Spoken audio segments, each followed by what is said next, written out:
Application development அப்படின்றதுல ஒரு வெப்சைட்னா என்ன, அப்ளிகேஷன்னா என்ன, ரெண்டுக்கும் டிஃப்ரென்ஸ் பார்த்தீங்கன்னா, வெப்சைட் அப்படின்னா யூசருக்கு வந்து ஸ்டாட்டிக் இன்ஃபர்மேஷன் மட்டும் கொடுக்குறது. வெப் அப்ளிகேஷன்னா யூசர் வந்து டேட்டா மேனிப்புலேட் பண்ணவோ, யூசர் வந்து வெப் ஆப்போட இன்ட்ராக்ட் பண்ணவோ முடியும்.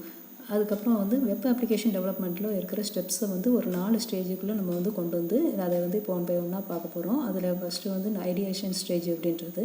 ஐடியேஷன் ஸ்டேஜில் first step source and idea அப்படின்னு பார்த்தீங்கன்னா, ரியல் வேர்ல்டில் என்ன ப்ராப்ளம் இருக்குதோ அந்த ப்ராப்ளத்துக்கு வந்து நம்ம வந்து சொல்யூஷன் ஃபைண்ட் பண்ணுறது. அதுக்கப்புறம் அந்த சொல்யூஷனால் மணி டைம் எல்லாம் எப்படி சேவ் ஆகுதுன்றதெல்லாம் கால்குலேட் பண்ணுறது.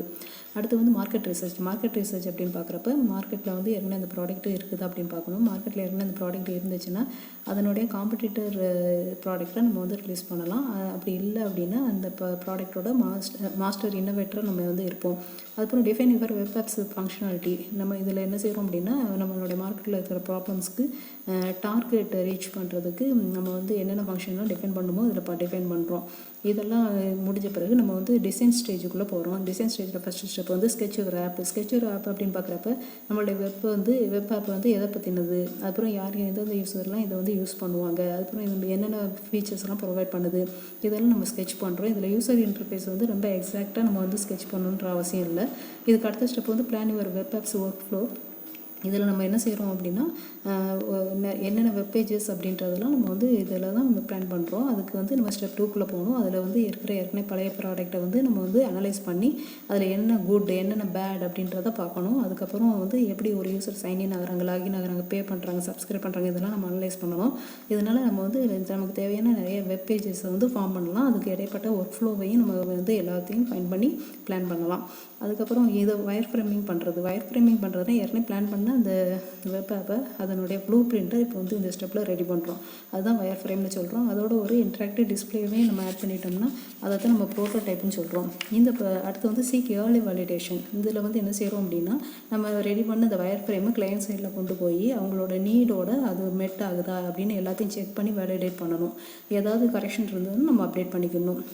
இதோட நம்ம வந்து அடுத்து டெவலப்மெண்ட் ஸ்டேஜுக்குள்ளே நம்ம வந்து போகிறோம். இந்த டெவலப்மெண்ட் ஸ்டேஜில் வந்து ஆர்கிடெக்ட் ஒரு டேட்டாபேஸ்ன்றது ஃபஸ்ட்டு ஸ்டெப்பு. அதில் என்ன செய்கிறோம் அப்படின்னா, நம்ம வந்து டேட்டாபேஸை வந்து பில்ட் பண்ணுறோம்.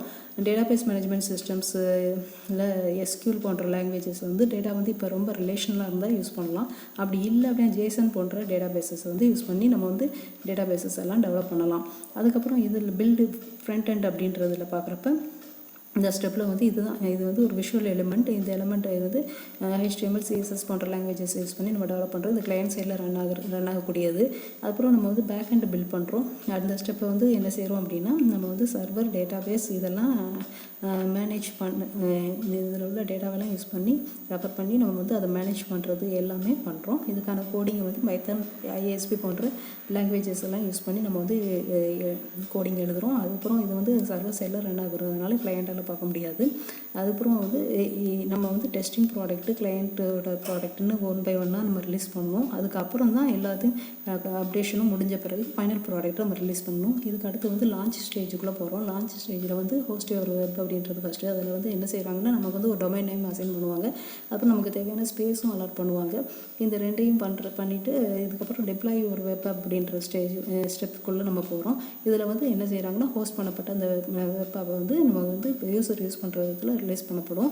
அது இப்படி இந்த இவ்வளோ ஸ்டெப்ஸையும் நம்ம யூஸ் பண்ணி ஒரு ப்ராடக்ட்டை வெப் ஆப்பை ரெடி பண்ணுறப்ப அது வந்து ரொம்ப பெஸ்ட்டாக அமையும்.